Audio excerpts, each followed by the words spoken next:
Okay, on today's deep dive, we have George Gammon versus Jason Hartman. We have George Gammon over here on the left, ready to duke it out in his I Heart the Fed hat and his stubbly beard.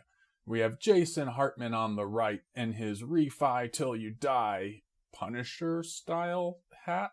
Both of these gentlemen are real estate experts and both believe in the 1% RV ratio, and today we'll see their point of view from each of them. I had to insert this here to give you a little background on George Gammon and Jason Hartman.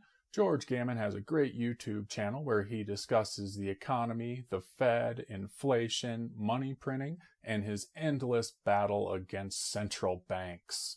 Jason Hartman is one of the most well-known real estate investors who has a website where you can purchase turnkey properties, and he focuses on the 1% rent-to-value ratio that we'll be discussing today within his investments. His opinion has changed over time, as well as along with lower and lower interest rates, but in general, it gives you a good guideline on where your rent level should be. And definitely recommend checking him out on YouTube or his podcasts. So that's what we'll be covering today, and we'll switch over to the next slide. Okay, we have George Gammon's point of view on purchasing single-family residential properties. When you buy this nice blue house that already comes painted and you get a tenant in it, you pay a certain lump sum of cash to get it rent ready and purchase the property. So for George Gammon, the amount you pay for the house and the amount that it takes to make it rent ready is the value. He refers to this as your cost basis. So for George Gammon, appreciation doesn't matter for a property. So if you purchase a property for $100,000 and it's worth $200,000 10 years later, he still feels that the original rent amount, because it's compared to the cost basis, would be your rent to value ratio. Now, he goes into this a little more in detail, and I'm not saying that that's an absolute for what he thinks, but it's just a perspective to put this into this slide. So for George, you would still increase the rent over time. There's just not really any meter for that.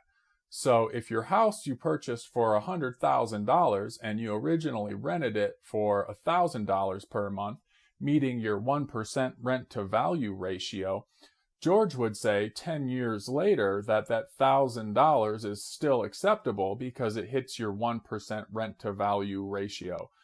George also realizes that you should still increase your rent every year as much as is reasonable for your market.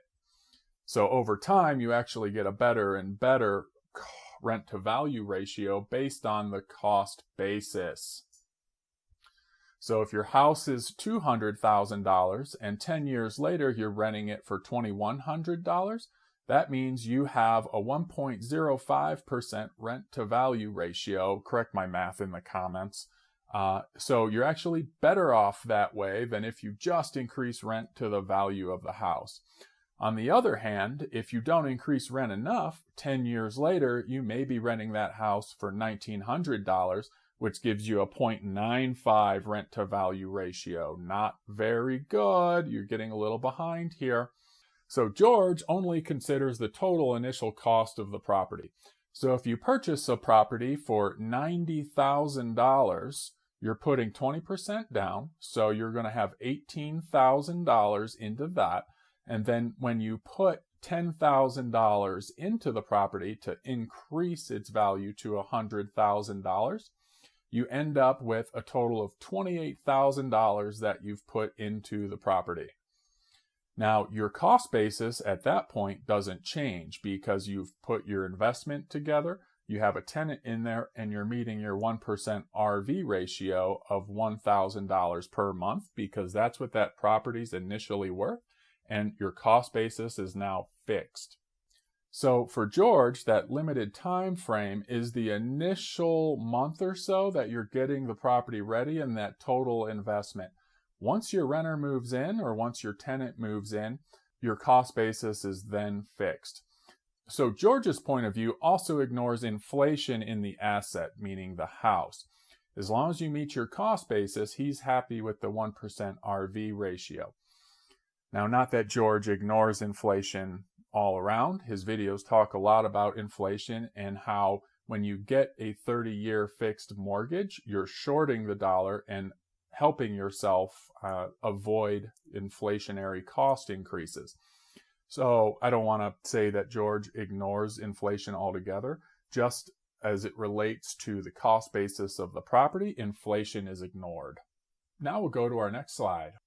Jason Hartman also purchased a blue house right next door to George Gammon's blue house. During the first year, he paid this stack of cash for the house. And what Jason Hartman considers as the value of the property is what it's worth now, as opposed to George Gammon, who feels the cost basis 10 years ago, for instance, or 3 years ago, or 2 years ago, is the value of the property that should have the rent to value ratio based on it. For Jason, it's the value of the property today, not yesterday, not 10 years ago. What does that mean? The original cost doesn't matter, because in year one, the house was worth this stack of currency, not money, currency. And in year two, it was worth double the stacks because we have hyperinflation. And in year three, it's worth triple the original amount, which is even better. So what Jason Hartman says is your rent should increase from here to here to here to be 1% of the value of the property at each of these times. Value now matters. He ignores the original cost of the property. And one advantage of Jason Hartman's method is that it meters what rent should be now. With George's equation and how he figures based on the cost basis, there's not really any calculation you can do to determine what your rent should be to give you a good value. Jason goes into cost opportunity of money on his channel and with his business and says, if you're not meeting the value of your property at 1% or 0.9% or 1.2%, whatever you want your rent to value ratio to be, then there's likely a better opportunity cost for the property. An example of this, if the property is worth 3 stacks of cash, we'll say $300,000, and you're only renting the property for $2,000, what Jason says is you should sell that property, do a 1031 exchange if possible to avoid any capital gains taxes, and purchase 3 other properties that will cash flow better than this one property that you have. That gives you the best opportunity cost for the money and grows your real estate empire. So Jason also gauges the initial and future rent based on this. So you know every year when that property appreciates or depreciates, that 1% of that total property value should be what you charge for rent, and it gives you a really good way to easily calculate what your rent target should be. This also accounts easily for inflation. If the property inflates just asset price inflation and nothing else, food and everything else stays the same price, your rent should still increase based on that property value. Otherwise, again, you could go purchase another property somewhere else with that extra capital and have a better rent to value ratio and more cash flow. So regardless of how quickly inflation goes up, once that property appreciates, you have a target for where your rent should be. And we'll go to our next slide. So if you've stuck around this far, we now have Happy Herbie. He's back and moved into another one of your properties. And this is how you can be a bad landlord. Happy Herbie moved into your blue house that we talked about earlier. And if that house, the original value was $200,000 and the current value is $240,000 and your rent is $1,800 per month, you're a bad landlord because you're probably losing money on this property. Herbie's paying you, but he's also pocketing that extra $600 per month that he should be paying compared to the rent to value ratio. So, if your mortgage is $1,100 per month with principal, interest, insurance, taxes, all in $1,100 per month on $200,000, which is realistic for today's interest rates, August 2020, and your maintenance is $200 per month. In year one, the value of your property is $200,000. You take all of this minus your $1,800 rent and you get $500 in cash flow. Good for you, except you're still below where you should be for rent. Herbie here is making an extra $200 per month that he should be paying you to take care of his property and give him a great place to live. Now in year four, if the value of your property is $240,000, your mortgage is still the same because we had 30-year fixed. Maintenance has gone up because of inflation and price of goods. So you're at $250 per month for maintenance. Now your cash flows $450 per month because you were a bad landlord and didn't raise the rent on Herbie. Herbie's going to stay there forever because he can't find a better place for any less, and you're giving your rent away. So your cash flow went down in year four because you're paying more for maintenance, and your cash flow should be $1,050 per month if you increased your rent to the $240,000 rent to value. 1% would be $2,400 per month instead of the $1,800 per month that you're making. So you can see if you bump the rent, cash flow should be $600 more. 600 times 12 months is $7,200 per year, and Jason Hartman will help you get that tax-free. Big deal, right? Okay, so you weren't capturing all the cash flow on that property. Well, what happens when you have multiple properties? Let's say you have 5 properties. This here becomes $3,000 per month because you're not increasing the rent on any of your 5 properties, and you should be making $600 more. Multiply that by 5. I think that comes out to around $36,000 per year if you have 5 properties and don't obey the 1% rent to value ratio rule. Also, you have to think about large expenses. So every year, your roof gets rained on. And when the rain comes into the house, Herbie gets upset and doesn't pay the rent. So you have to replace this roof for $5,000 or $6,000 or more, depending on the size of the house and how much you pay for roofing. But you can see where if you had increased the rent, that more than pays for a new roof within 1 year. So keep that in mind if you're making a deal for your tenants and not increasing their rent. So where it also helps is acquiring more houses. What we like to do is take this $7,000 per year. If you don't spend it, you can save it and you can put it into a new property as a down payment, and then you own another house. This would be a little tiny house if your down payment was only $7,000, but whatever, you're still going to rent it and it's going to be great. So that's why you need to definitely increase your rent every year. And apparently this house has a knife for a doorway, but whatever, you bought it, not me.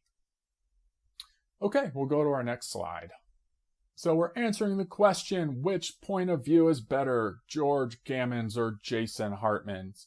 Well, they apparently gave each other a right cross at the same time and knocked each other out.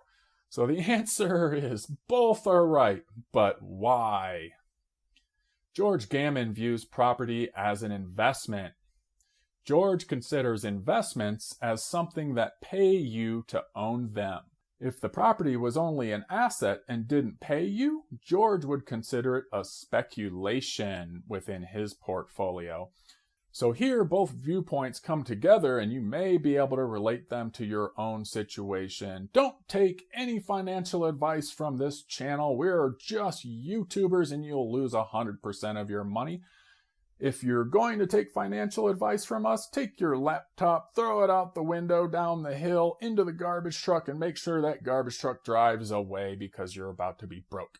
So back to what George thinks. George only considers the cost basis for investments. So if he were to purchase a house and pay $20,000 cash out of pocket, his cost basis is then $20,000, or possibly the value of the property, $100,000, for instance. If George put $20,000 into stocks that paid dividends, that would be an investment because the stock is paying him to own it. His cost basis is $20,000.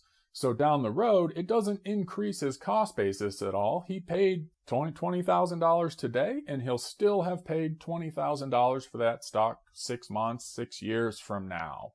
And for him, only cost basis matters for investments. Now, this is just a strict point of view for George. He also goes in and says he realizes there's inflation and other things and that you can do with your money within real estate, but strictly just looking at his point of view as to what a house actually is as an investment makes all the difference here.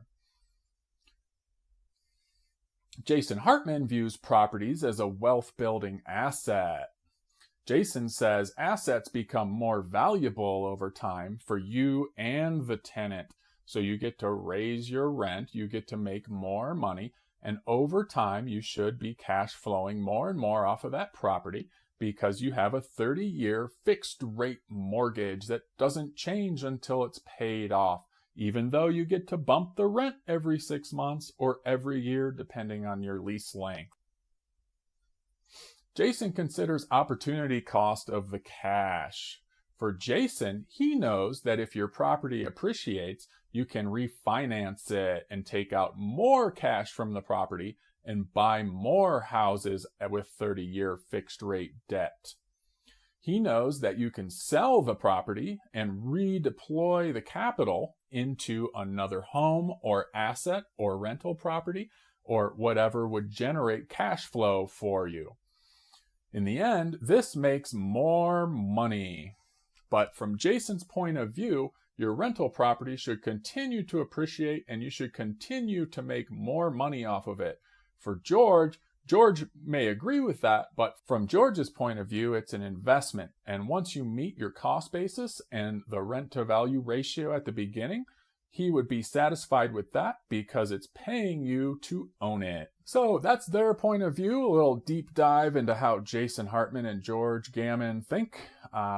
Don't even try to sell Jason's Refi Till You Die Punisher hat on eBay. I'm trademarking it. Okay, until next time, thanks everybody. Remember to subscribe to this channel, and if you like the video, smash the thumb.